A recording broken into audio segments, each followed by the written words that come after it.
world? It's your boy at Big Game James _36, and this is Big Games BS, part of Den Media Group, brought to you by dehumidor.com. Go to dehumidor.com, type in Sports Den at checkout for 20% off of all tobacco and tobacco related products. Your cutters, your lighters, humidors, humidor packs, and again the top cigars of really anything. So like basically you gotta go just check them out. It's the only place that's acceptable to buy cigars in the continental United States, unless it's Goodfellas Cigar Lounge, where we present our show live each and every week, multiple times a week. Goodfellas, man, we're back cracking another weekend. We're going to do an MFTK Foundation run, another run. Last weekend was successful. We're going to have Shannon Bro with True King's Crab Trap and Barbecue. If you come to any of my tailgates, you know Big Shannon.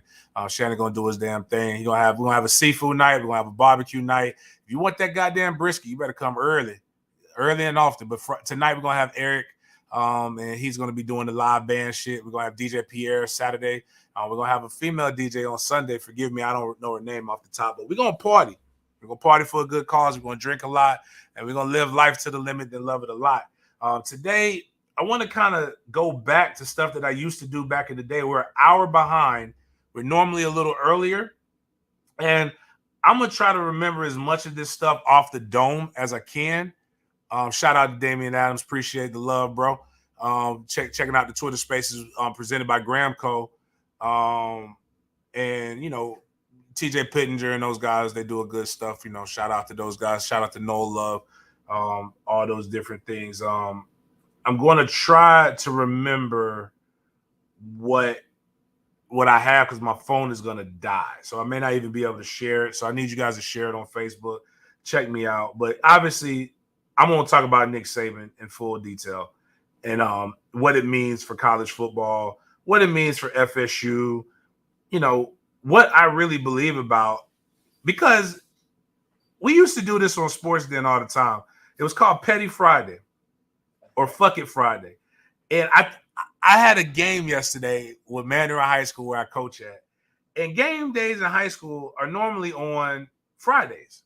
So I fucking thought the way Nick Saban and them boys came out, I thought it was Friday all day. And the way Jimbo came out. But before that, I wanted to talk about this on Wednesday's show.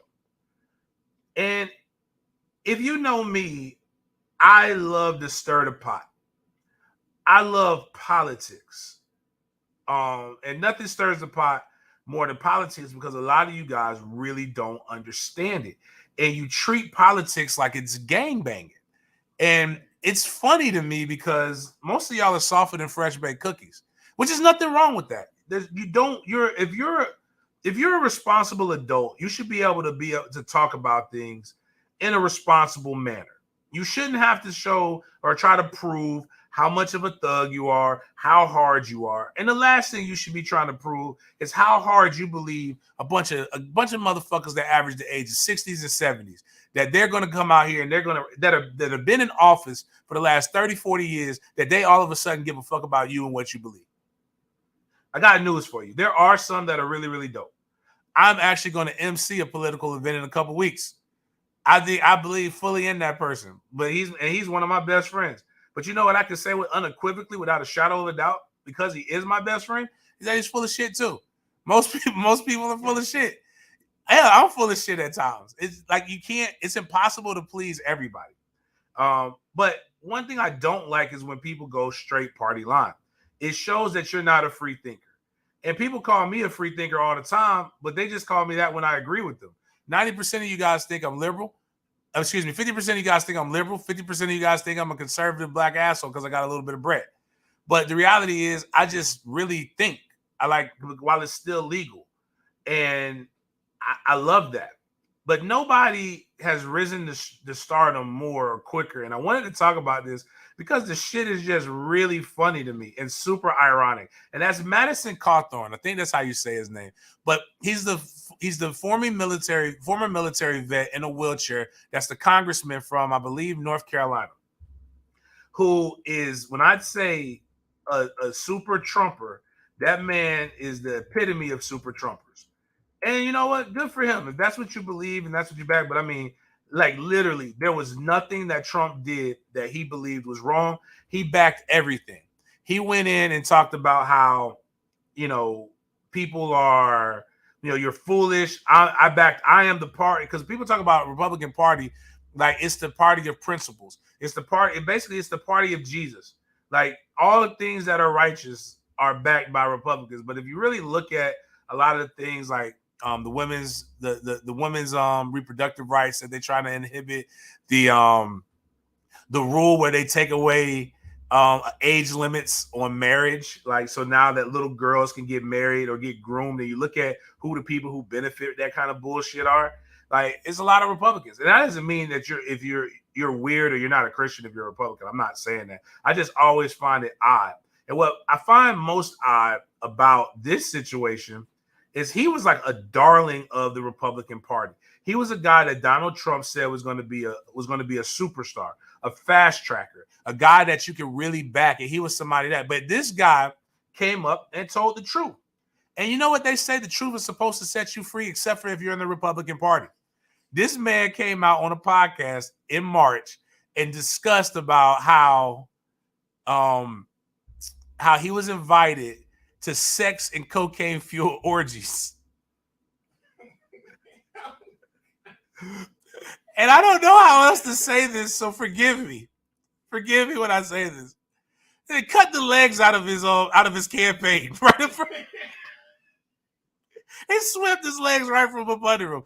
The Republican Party literally backed his opponents in the Republican fucking primary. I hope this guy doesn't tell all now. I hope Madison goes out there and just says, you know what? This is bigger than Nino Brown. If I got to go down, everybody's going down. Tell us about Mitch McConnell's soggy ass nuts. How he wanted you to bang his ugly ass wife. Some shit like that. Like, we know that Washington is a wild, wild place. But like, just the fact that, this comes out and nobody's been really pushing it or really truly talking about it in the news cycle is just hilarious. I actually don't mind Madison. What I don't like is his tough guy persona, where he's beating up a good tree with his hands. He's talking all tough when, bitch, if I saw you, I could just dump you out of your goddamn chair and the fight is over. I just don't get it. Like none of these politicians are really tough. Nobody's tapping anybody's jaws, man. Let's just talk about them like they're men. They're men or women. They're who they are. They believe their stuff. You could, if you believe their views, that's dope. But I think it's funny and odd and ironic that this man's entire career is now over because he spoke about stuff. And again, you can talk about bro code, you can talk about G code, you can talk about, keep it omerta, all these things. But you always tell Black people that we shouldn't have the snitches get stitches shit, or that we shouldn't have all these other things. But the minute that this man comes out and actually exposes shit that needed to be exposed, now it's a problem. Now we got to get him out. No, what we need to get is these old ass crackheads out of fucking office. It explains why a lot of this shit is happening the way we are. You guys are literally like, there's no way that guys who literally voted for segregation should still be in fucking office, man. Like, it's wild times, man. Like, again, that was just too wild for me to not talk about. But the NCAA just passed some more legislation. I'm gonna talk about that real quick while I still have a phone battery, because again, like I said, my phone is about to die, and I apologize. I was doing the spaces where we were talking about FSU reconnecting with Josh Newberg, good guy, but I just saw this tweet by Brian Fisher, and he says sources say the transformation committees / infractions process committees progress on a revamped NCAA enforcement model is coming into a clearer focus. Schools / conferences have recently submitted feedback on several concepts. Potential NCAA enforcement changes. The head coach is responsible for any staff violation without exception, meaning that he controls his program. Everything begins and ends with the head coach. I think that's dope. Banning coaches from postseasons instead of teams, instead of IE bowl ban. So that means your coach can cheat. Nick Saban can cheat his ass off. He might not be able to coach in the final game, but they'll suspend him, but team can still proceed. Multi-million-dollar fines, tap them pockets, baby. Scholarship losses follow coaches. I think that's important. Penalties for trashing NCAA enforcement and public comment. I think that's bitch made. Among potential changes to recruiting rules, all high school recruiting in all sports starting June 15th after sophomore year, eliminating restrictions on visits and calls, and etc. So basically, there is no dead period. Eliminating restrictions on the number of coaches, that's been talked about. 2 recruiting periods, limited number of recruiting days. Focus on coaching changes, which would basically eliminate any designation of what is a coach. So no more grad assistants, no more volunteers, on field, off field. Basically, everybody can come out and basically everybody can recruit. You can have a large ass staff. To speak on that, and I think a lot of things do need to go fall on the head coach's job because you're the CEO of the company. Everything begins and ends with you. But I also think more oversight within your company, meaning you can hire more qualified coaches, also should be able to help you do things. It also can hinder you. Just think about a lot of things because of the neighborhood that I grew up in, a lot of things I do compare to like criminal type of things. The larger your organization is, the more likely you're going to get hit with RICO because you can't, if you have 100 people working for you, there's no way you can know what all 100 people are doing. And it's typically the people who are lower level that get caught that get you the bigger fish. And will the NCAA even be able to expand or hire more people to be able to enforce this shit? They're having a hard time enforcing what they're enforcing right now. So, like, I don't really know. So, but I do think getting more coaches will help. There still needs to be a uniformity. Like, there should be no limit. No minimum, but there should be a maximum.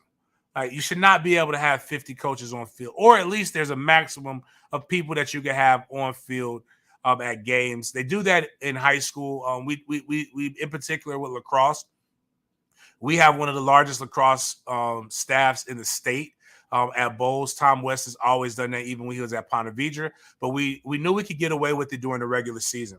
But when the high school season, when the playoffs started, we knew the enforcement of how many people could be on your sideline would come into play. And it is an advantage to us. The better schools do it. So, it's a lot that goes into that. But let's talk about 2 of the main rules that have made everybody really up in arms about the potential future for college or the NCAA is removing the limits of how many people you can intake annually, which means how many freshmen or transfers you can bring in. And again, the removing of how many coaches you can actually have. Everybody's panicking about, oh my God, they can sign 50 people in a class. There's the comprehension part that a lot of people leave out with the fear that they get is the fact that you can still only have 85 players on a roster, meaning that it doesn't matter. You can bring in 85 freshmen. The key is you can still only have 85 on your roster. So if Alabama wants to flip a roster and wants to get rid of people, that means, bitch, we can go get more former 5-stars. I'd rather have a guy that's kind of been developed in a college program for 2 to 3 years than a true freshman. It's just the differences in their bodies. The difference between me at 19, the difference between me at 17 when I enrolled in college were night and day. It's a grown-ass man. I was starting at 19. Imagine if I would have had the opportunity to be able to go somewhere else if it was given to me. Now obviously there's always been enforcement and people who have messed around with guys and try to get them to come into the transfer portal.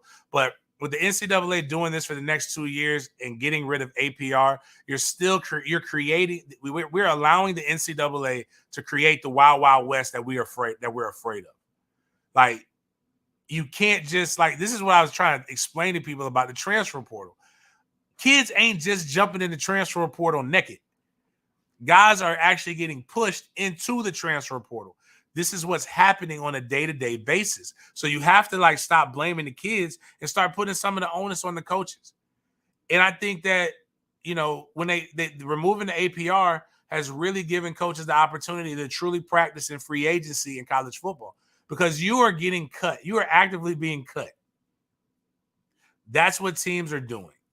And it doesn't hinder anybody. You still got to have relationships. You still have NIL things. It actually, the NIL complicates it even more because if I sign, and we'll talk about this, but if I, in theory, signed for Texas A&M and I was offered $1 million to sign, and let's say it was $1 million over 4 years, if you cut me and I don't get my money, I'm snitching because NIL deals cannot be contingent upon you going to a university. If you no longer give me my NIL deal, that means that that was contingent upon me going to Texas A&M. So can Texas A&M effectively manage multiple $250,000 contracts? You got to ask yourself that. And I don't know. I don't know the answers to this. I don't really believe that many people are getting $1 million contracts just based on my knowledge on the situations.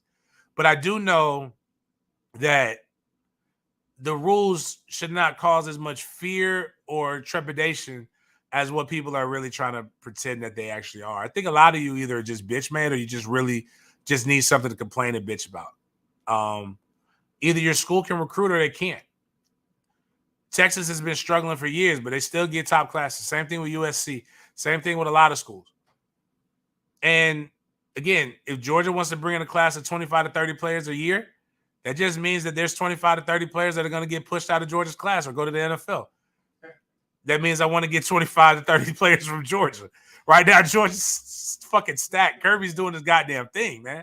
I can't even hate on it. I just think the fear is wild. And the money will eventually dry up because, again, there has to be ROIs, period. And you still have to be under 85 players. And that's kind of the whole thought process with a majority of these different things. So being fearful isn't really smart. Better NIL news that I love to be able to talk about is the creative ways that players are rewarded for the right things. And I think this is a way. This is pay for performance, not pay for play. And I think a couple other schools have done this as well. But Purdue will begin giving academic bonuses to players who have gotten certain things. Players will receive cash compensation for hitting academic incentives. The details on the academic incentives haven't been determined, but players will be able to receive a maximum of $5,980 for reaching their academic incentives at Purdue. Full scholarship athletes who reach all incentives will be able to make the entire amount. Athletes on partial scholarships, however, will only be able to make a percentage equal to their scholarship, which I kind of think sucks, but I guess you got to make it even. So I guess if you're a 25% scholarship athlete, you can make whatever 25% of 6,000 is. What is that? 600, 1,200. So about $1,500, I guess that's what that comes out to be. And it's dope because it encourages athletes to do the right thing. And I think that's what we should be wanting to do. That's what one of the things that a lot of people claim that they were fearful on is how are we going to make these kids push them the wrong direction? How do we make them do the right thing? This is good. This is helping them stay focused because as the NCAA likes to say, 99% of all student athletes go pro in something other than their sport. I think they should do even more things. I think it would be interesting to see a collective that creates trust and bonds for the athletes that sign up for them so that they get a graduation check. So upon graduating from, Florida State, you could get $50,000. I think that would be a dope ass incentive, like shit. That's what the thing that I think everybody is neglecting about NILs is that there are kids who probably could have, like this kid that's rumored to go to USC, who's been rumored to go everywhere. Addison from out of Pittsburgh, who was the Biletnikoff winner. He could have clearly went to the NFL last year. But this gave him incentive to stay around, which makes the game better. One of the things that everybody talks about is why are these guys leaving so early? What if they stay around?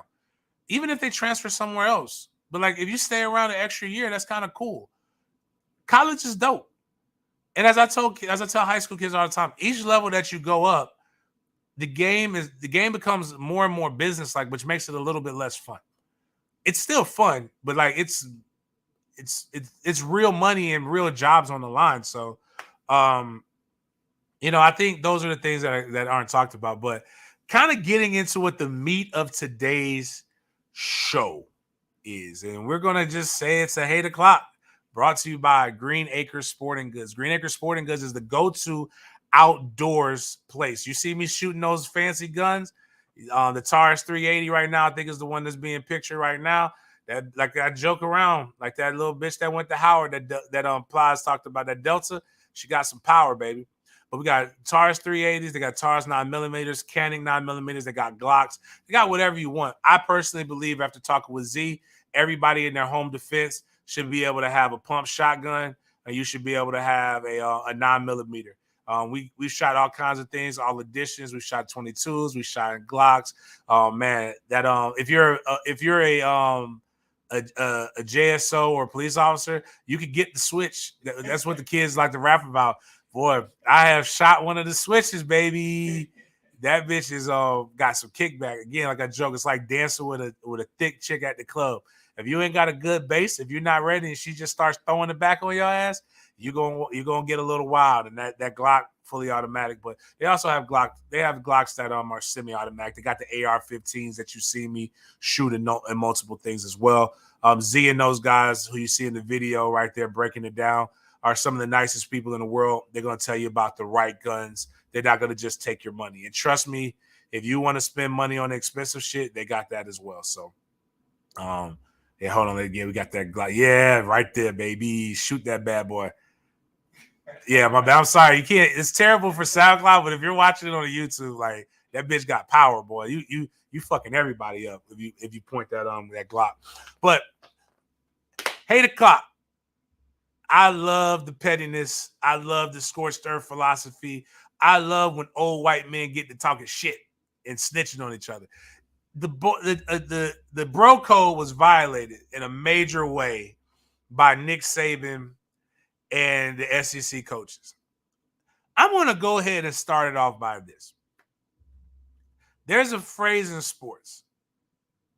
There's a lot of phrases. A lot of people throw around phrases like integrity, honor, commitment, and all that's bullshit, man. Let me tell you about your favorite coaches, man. They all cheating. They all cheating, or if it's not them cheating, they know somebody who is cheating on their behalf, man. Like this thing where you guys put these coaches on these pedestals and you believe that these guys are just like super Christians and like they do everything above board and by the book. You're only lying to yourself. And Nick Saban basically, in the way that only Nick Saban can do it, snitched on the entire SEC. But before I get into what happened, let me get into what happened, and I'm going to explain to you guys what my thoughts are and my opinions on it are. Nicholas Saban was really just explaining that the things that are already in the news. Texas A&M, he said Texas A&M bought their class. So Texas A&M's NIL collective basically came out and said that they bought their class. Everybody got NIL deals. Did Nick Saban lie? He didn't throw you under a bus. You said that. He made a statement about Jackson State and the rumor of a contract. Basically, it was Travis Hunter. He did not mention Travis Hunter by name. He mentioned that a player at Jackson State got paid $1 million to go there that was recruited by a ton of FBS schools. That's Travis Hunter. That's not really a lie per se. It might not necessarily be the truth. We don't know how much he got paid, but we know something happened. You know how I know something happened? Look at that motherfucker's teeth. He went in and got some great dental work. That's $250,000 by itself. We joked about his grill. His grill was literally perpendicular to his top was perpendicular to his bottom. And now he's got a great smile. But Nick Saban was making that statement in a room full of Alabama boosters. Nick Saban has made statements on every rule change in the last few years. And it's always a warning shot to the industry. Is this really the way you want to play this game, baby? Because can't nobody play this game better than me. And that's what we got to ask ourselves. Because Nick Saban was galvanizing his fan base, telling them basically that I need more money. We finished 2. Now, let's go into the facts and the particulars and the blowback that's happened. I had 2 guys that I play with that I know extremely well that got involved in it as well, got involved in all the conversations. And I also found out that Alabama fans could not pass the FCAT because a lot of them don't know how to comprehend reading. But that's okay. Alabama is one of the worst educational states in the union. Texas A&M had the number 1 recruiting class in the nation after an average year. And it's no coincidence in the first full year that the NIL is available that they were able to get the number 1, not just the number 1 recruiting class in the nation, over the likes of the University of Georgia, defending national champions, who have consistently done this, over the likes of Alabama, who have literally played in every goddamn national championship since Saban's been there, it feels like. They have the number 1 ranked recruiting class in the history of fucking recruiting classes. Like, you didn't just win, you blew everybody out the water after finishing 4-4 in the SEC and going to the Mayonnaise Bowl. That's not how this shit works. That's not how this shit works, Jan. It's not how any of this works. Winners get not Nick Saban. Jimbo Fisher is a fucking phenomenal recruiter. Jimbo is a top 10 guy on a bad year, not the greatest class of all time in a down year. Now, this comes off the heels of Jimbo being the epitome of average at Texas A&M. And what I mean by that, now, we would kill to have average at Florida State, but that's not what this is about. This is about what Jimbo Fisher is doing at Texas A&M. They have literally won in 5 years the same amount of games that they won with the last coach, Kevin Sumlin, African-American coach. He won 34 games at this point. Jimbo Fisher has won 34 games at this point. The difference is Kevin Sumlin has beat more ranked teams. He's beaten more ranked teams at home and on the road.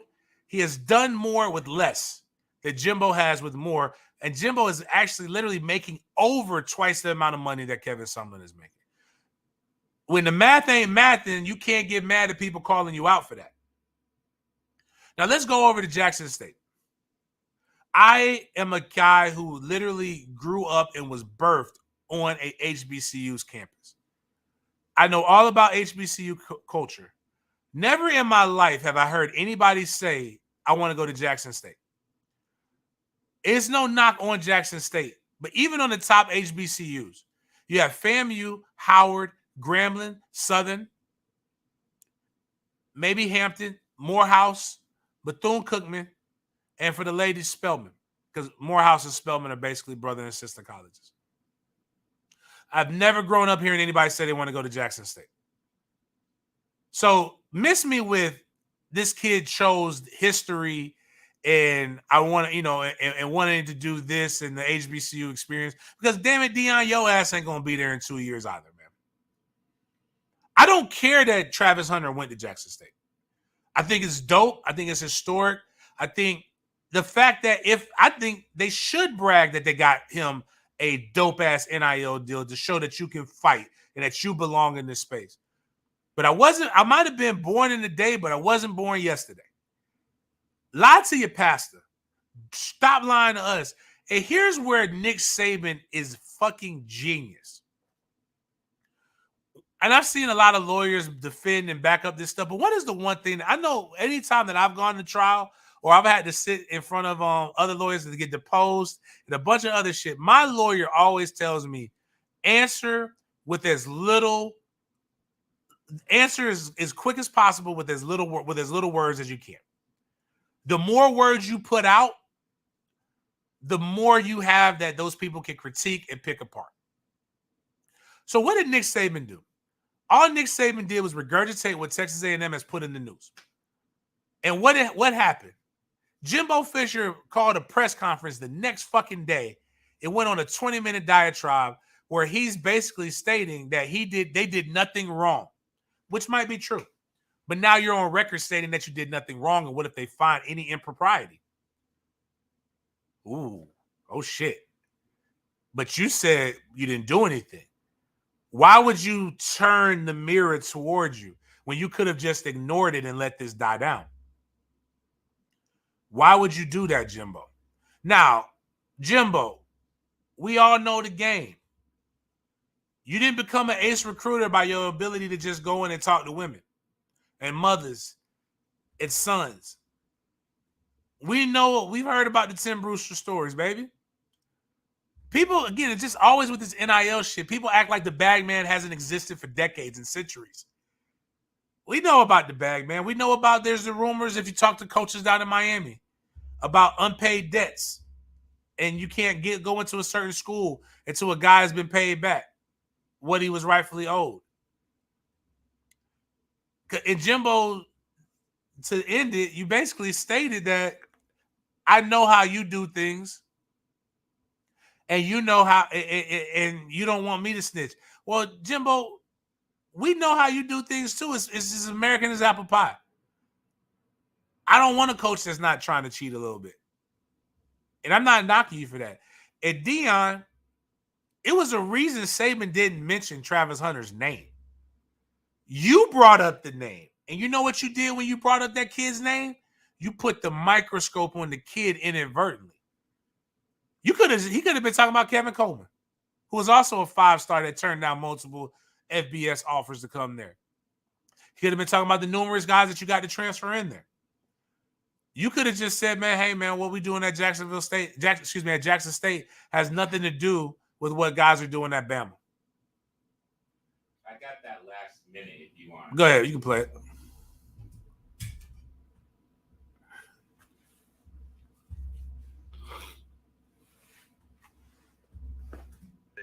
Tons of money to get players. And you've read about them. You know who they are. I mean, we were second in recruiting last year. A&M was first. A&M bought every player on their team, made a deal for name, image, and likeness. All right, we didn't buy one player. All right, but I don't know if we're going to be able to sustain that in the future because more and more people are doing it. So it's tough, and people blame the. Now, that part was the most. That's where you see the genius of Nick Saban. He's in a room talking to influential Alabama people. And one of the things that he says is, I don't know if we're going to be able to maintain this level if it stays the same. Generate the fear. It's basically, he's using the Republican strategy. Like, we're good. We got so much talent here, but I don't know if we're going to be able to continue to do this if these Mexicans keep crossing the border. I don't know if we're going to be. I beat the shit out of Jimbo more times than I'm not, but I'm not sure if I'm going to keep being able to beat the shit out of Jimbo if we don't do something. I'm just saying, like, Saban is Geppetto. Like, Saban, there's not a thing that Saban does that isn't strategic. He's literally, it's two things that can happen out of this. He's either going to force the NCAA to go look and stuff, which I think is going to happen, and he's going to galvanize his fan base to be able to pay more to their collectives so they can give more to their people. And people are like, well, you shouldn't say that. It's like he didn't say he didn't pay his players. He just said I didn't buy him through the NIL. He didn't, like, it's words. Like, you can't trap this man is masterful at this shit. We know Bama pays players. Bama's been playing players since before Saban got there. It's why they keep getting suspended. Like, one of the things that I joke about is, like, no scholarship limits, NILs. These guys are bringing the 80s back. The only thing, hopefully the cocaine is as pure as it was in the 80s. But, like, let's just think about this. So I've got a guy who I went to high school with. The guy came from the neighborhood I came from in Tallahassee back in 1999. That both signed to Alabama. One of the guys, I was a freshman in high school in 1998, the fall in that 99 class. I was taking freshman earth science, and that guy was in my class with me. I'm not gonna say his name. He's a good friend. Ended up playing in the NFL from out of my high school. But, like, That guy wasn't. He's intelligent, but at that time he was struggling with high school. Magically passed the ACT and a lot of other different things. So Bama been cheating for a while. The other guy from my neighborhood got set up really, really good for life, like coming out of Bama. So and then I had a teammate of mine, and I can say these names because they publicly said it. Travis Johnson and Antonio Cromartie both talked about bags that they were offered by the University of Alabama to be able to not only go there, but to even just come to a visit. Like, if you want to know the way the game is today, there are schools in the SEC, Big 12 as well, that are offering $5,000 to $10,000 to kids just to come on a visit. Money is being flown. Like, and what's wild is the Jimbo Fishers of the world who felt like they just had to go and do a press conference. I got to clear my name. And you know when Jimbo's lying, Jimbo talks really fast. Can't understand anyone he's saying now. And I just think it's despicable that, Saban wouldn't even say that. I played for Coach Bowden. I coached for Coach Bowden. I coached two people that was my mentor. I learned a good way to do things, and I learned a bad way to do things. And I'm just not going to say it's a reason why I wouldn't work for one of them. And I had the opportunity to work for them. Like, when Jimbo gets to talking fast and stuttering, I said the same thing about my dog, Coach Norvell. Them motherfuckers lying. And here's the thing that hurts me the most in all of this. And people wonder why our kids, because attitude reflects leadership. Jimbo brought up that, the way I was raised, if I lie, I get popped in my mouth. Now, motherfucker, you have lied. I know people you lied to. You lied to one of my friends about giving him a job. You lied to you, motherfucker. You pulled a kid's scholarship on signing day. That was committed. Get the fuck out of here, man. I'm not knocking you because that's the game, but what I'm just saying is, man, why are we acting like, why are we doing shit that doesn't make sense, man? I got the first minute of that. Let's play with Jimbo. This bullshit that Jimbo was talking about. I like bullshit Jimbo too. I like ain't shit Jimbo better than this.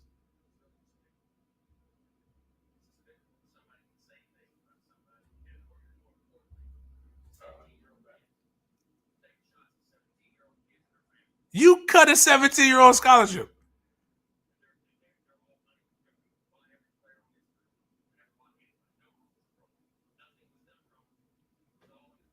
Is he gonna cry? That's what it looks like.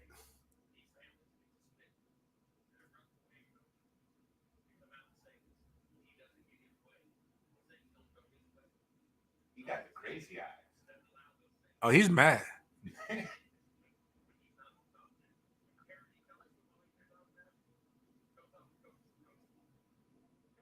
This is awesome. So basically, he just snitched right back. Yeah.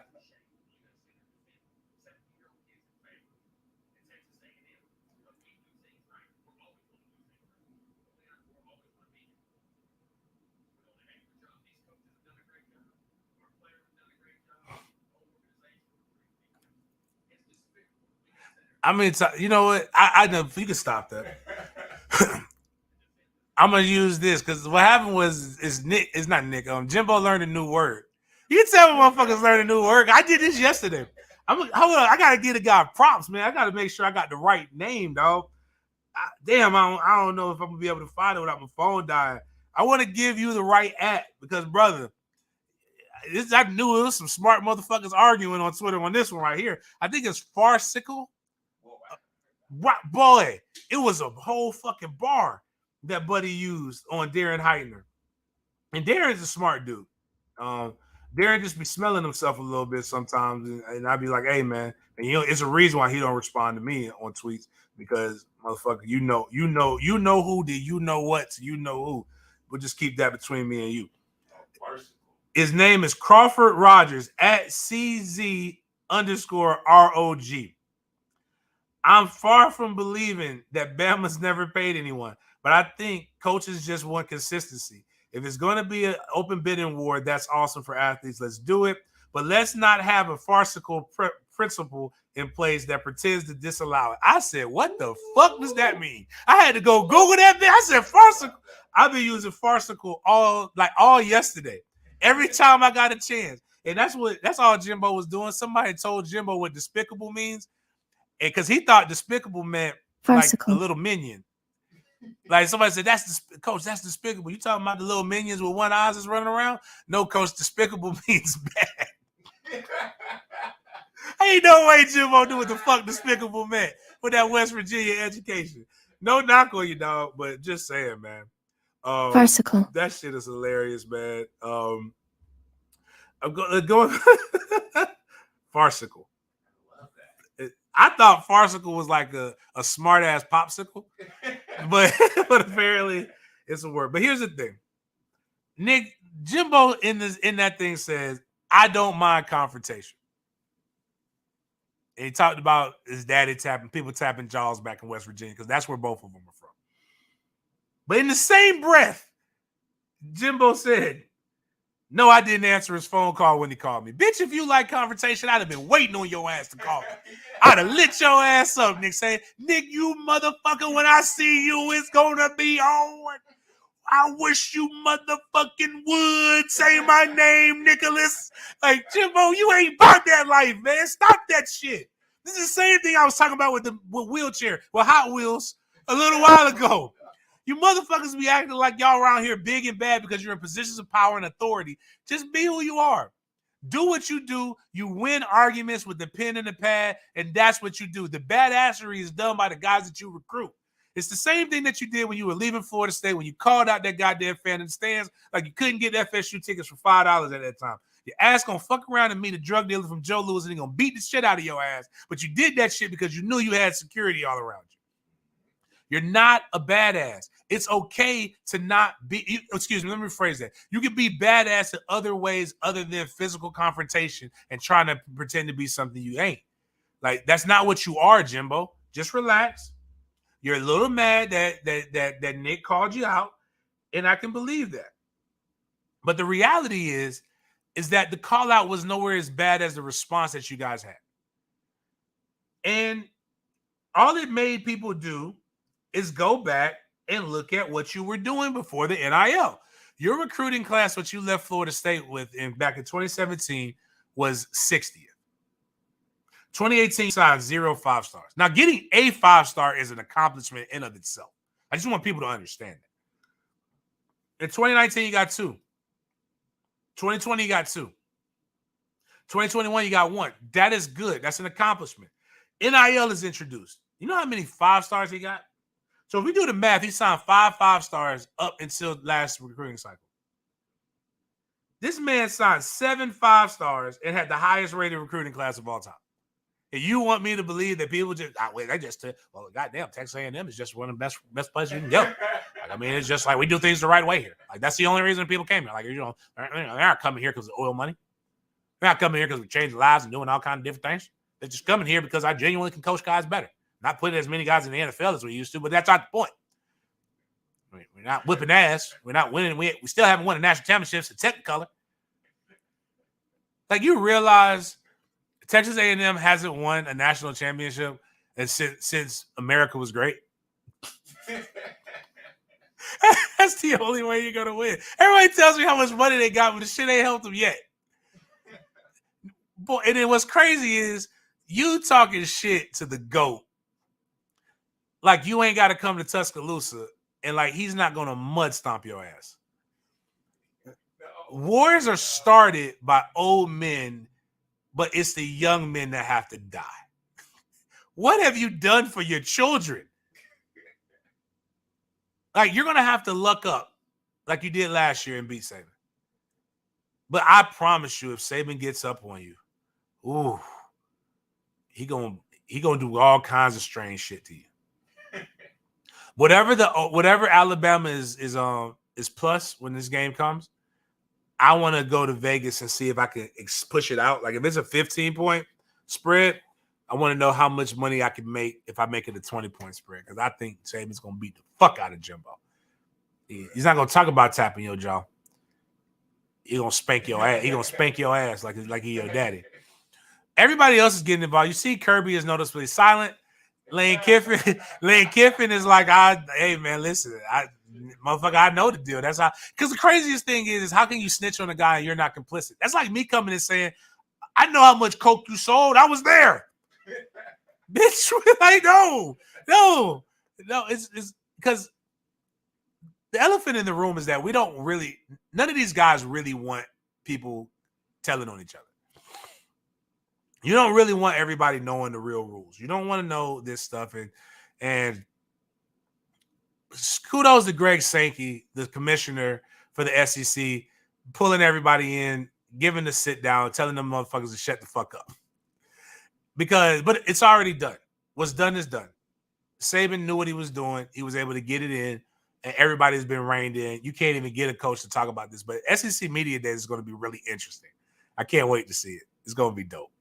Because it's the animosity because here's the crazy part. Nick Saban can retire tomorrow. You can snitch on Saban all you want. Your ass still got another 10 years of coaching. So you don't want what you don't want is Saban talking. But yeah, that's all that is, man. I think this shit is hilarious, man. All of this stuff, but it's all in all. When it comes to college recruiting, we have just got to just realize that there's improprieties and there are things that happen. But the wildest part of all this is I continue to progress and I continue to preach is that if you're in the top 2% of your of the population, you deserve to be paid as such. I don't think it's wrong to give a guy 5 to 10.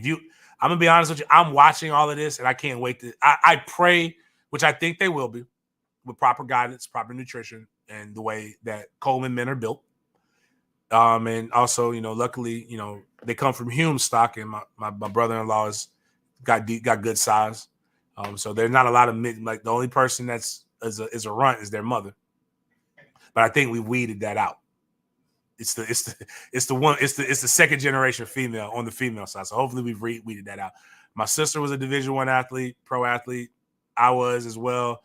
My father was the fastest man in Ohio at one point. We've got good stock. So I think they'll be at least 5'10" to 6'1", probably over 200 pounds. That's just how they make us. But I'm going to tell you right now, the motherfucker's going where the check's at. We go, like, hey, so it's either they'll go to Florida State because I guarantee you they're going to get a check because that's my hometown. So they're going to get a check regardless. But if we ain't going to Florida State, I'm going to be honest with you. Like James didn't go. I know he's going to play. Yeah, so fucking what? What if they're really good? Now we have this clip that all the journalists are going to go back to. Yeah, we got paid. But you know what I'm going to say? Prove it. Hey, it's not what you know, it's what you can prove. That's the thing about us. That's what's Coleman's. We know law. We know taxes. We know a lot of shit, man. But yeah, man, it's about the game. I worked entirely fucking too hard to get to just let you get my kids for free and for you to pretend because you can't hustle a hustle. James Harrison said it best. Like it's one of the most badass linebackers, badass football players that ever played this game. And he's like, no, get as much money as you can while you can. And again, it's bigger than just football. Everybody relies on football. But I always have to big up because I think the way she's doing this is incredible. She can be an example to all female student athletes. Michaela Edenfield, Area 51 from Florida State. She's beautiful. She's gorgeous. She just launched her Gin and Cotton campaign. She's got a lot of different things that I think are going to be amazing. But it's teaching young men and women about how these 4 years can maximize their next 40 years. It's just a bunch of you people who have never done anything in your life that are worried about people who are doing things with their life. And that's just kind of what happens. But like, it's wild that I could be on the spaces that's sponsored by a company to talk about athletes when the athletes can't even make those same things. But and Deion, I made this statement. Will Deion Sanders still have the love of a lot of you people when he is no longer with Jackson State, when he goes to PWI, when he skips town? I don't care what you feel about Deion. I've made it known why I have the gripe with Deion. It's not personal. It's a brotherhood thing. It's a fraternal thing. But I will say this, for you to pretend like he's just doing this for the love of HBCUs, you're sadly mistaken. Deion is about one person. There's nothing wrong with that. But Deion is about Deion. And the quicker that a lot of you guys realize that shit, the better off you will be. Lastly, what we're going to talk about. Actually, I'm going to give the Lane Kiffin quote. I forgot to give this. Lane said, there has always been an honor amongst themes mantra in the SEC. And these two just called each other's wives fat onto a global audience. And that's basically what they did. And I'm going to end with this because it's fucking Friday. And because I don't think I talked about it on Wednesday. CRT is bashed for a lot of things and what it is. One, CRT, critical race theory is not taught in high school. It's taught in college. It is taught on a law to pre-law students to understand how certain laws were put into place that kind of perpetuate systemic racism. If you don't believe that happened, just remember we literally had to ratify the Constitution to even get people to understand that slavery was wrong. I was considered 3/5 of a person when I was a slave, and that had to be agreed upon. I wasn't even considered a whole human. There's been stuff where your property could get taken. There's a lot of different things in history that show that we haven't always done the right thing by brown people in America. But one of the wildest things is the takes that a lot of you people are having. One in particular, a lady who has a son who is mixed, who has a black father. And she is suing the school district over critical race theory, which isn't taught, because because the school taught her black son that he is black. I just want you to. Sometimes it's not even the fact that you don't understand or the ignorance of it. I can deal with ignorance because hopefully we can have dialogue and discourse. But like the caucasity to be able to do things like you literally know your son is. I never saw color. If you don't see color, you don't see flavor. Like you don't say, why is it called Chinese food? It's America. It should be American food. Why is it called Italian food? We're in America. It should be called American food.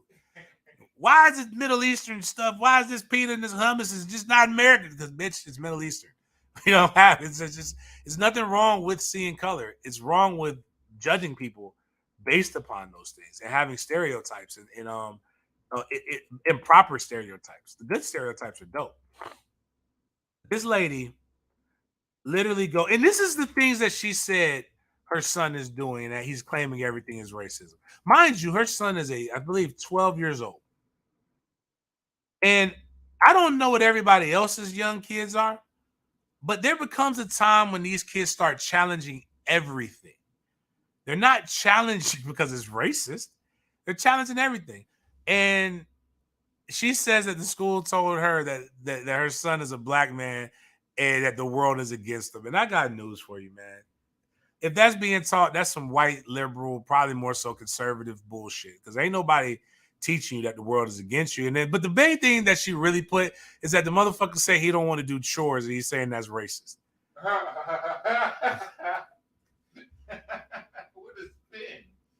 Like, ma'am, I'm gonna level with you, and I'm to the people who really believe that bullshit. I'm gonna just tell you the truth, man. Your kid just don't want to fucking do chores. That's it. It happens, man. My jits don't want to do chores either, and it's just a wild world, man. All that being said, man, I wish that the world didn't see color, and I wish that it was everybody was the way that they were.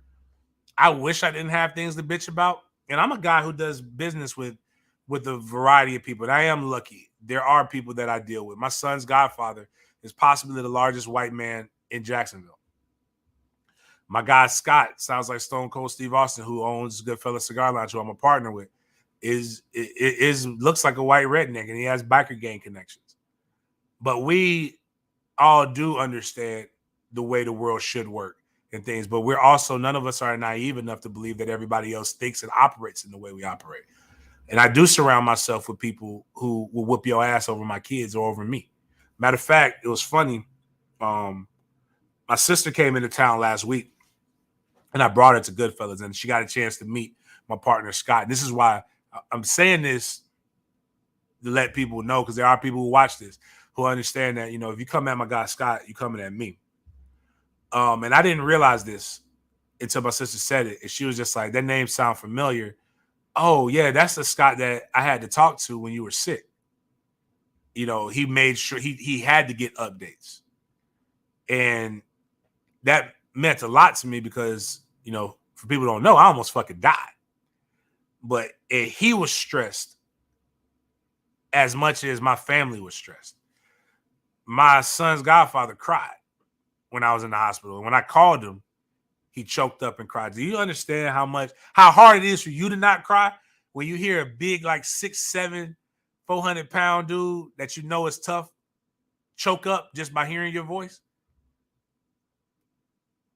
So I say all that to say, but even those motherfuckers who love me aren't naive to believe that this shit doesn't happen. Because if this shit was the way it was supposed to be, we wouldn't have Tops. But I do want to end it on this, though.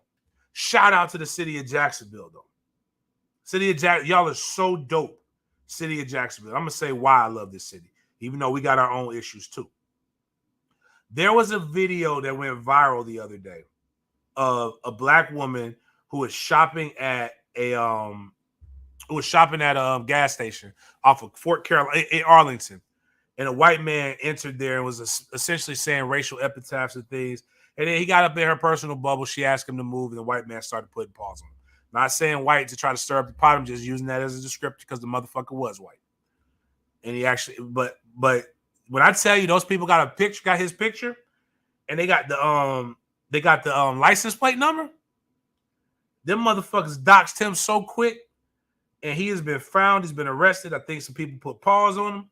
But this guy, Kevin Troy Williamson, who's also a registered sex offender. Have you ever noticed it's the motherfuckers with the worst backgrounds that go around talking the most shit about other races? Like, bitch, you weird as fuck. But you were out here talking about other races and making this world bad. But I want to say to the community of Jacksonville, I saw a white guy come and make some. That's how you show change. That's how you want to prove to me you don't see color. Do shit like that. Right is right, wrong is wrong. But on that note, if you want to have a great time, come check us out this weekend. Goodfellas Cigar Lounge. A portion of our proceeds this weekend go to my Mentors for the Kids campaign. We're trying to raise, I think we got to raise about close to $80,000 by the end of the summer. But the first step is we got a $7,000 STEM online STEM camp we're trying to do for kids. Then we got my annual book bag drives in Jacksonville and Tallahassee, try to give away about 2,000 to 2,500 book bags to inner city kids. Actually, you don't have to be inner city. Any kid in need would do food as well. Appreciate you guys. Make sure you keep following at Sports Den _live at Big Game James _36. Check out Den Media Group on YouTube. Check out the SoundClouds. Please continue to like, share. Just go down the YouTube playlist, click that bitch, give us all the hours of watch time. Tell a friend to tell a friend. I'm gonna start doing giveaways, man, this summer because I know gas is hitting you a lot of you guys really, really hard. I'm going to start doing gas giveaways once we reach certain things. If we ever get to 100 viewers across platforms, that means YouTube and Facebook, I'm going to give $100 and I'm going to cash app somebody $100 that day to make sure that you get your gas right. If we get 1,000 views of a show, then I'm gonna make sure we give away $100 to somebody that day. But make sure you check us out. Check out 6 Points. Check out my boy Maybe Bobby. He was on the local news the other day. And we support those who support us. That's a Sports Den mantra, man. You got anything else, Miles, other than that? No, I'm all good for today. Enjoy your weekend. Enjoy your weekend, man. Make somebody's day. Y'all stay blessed.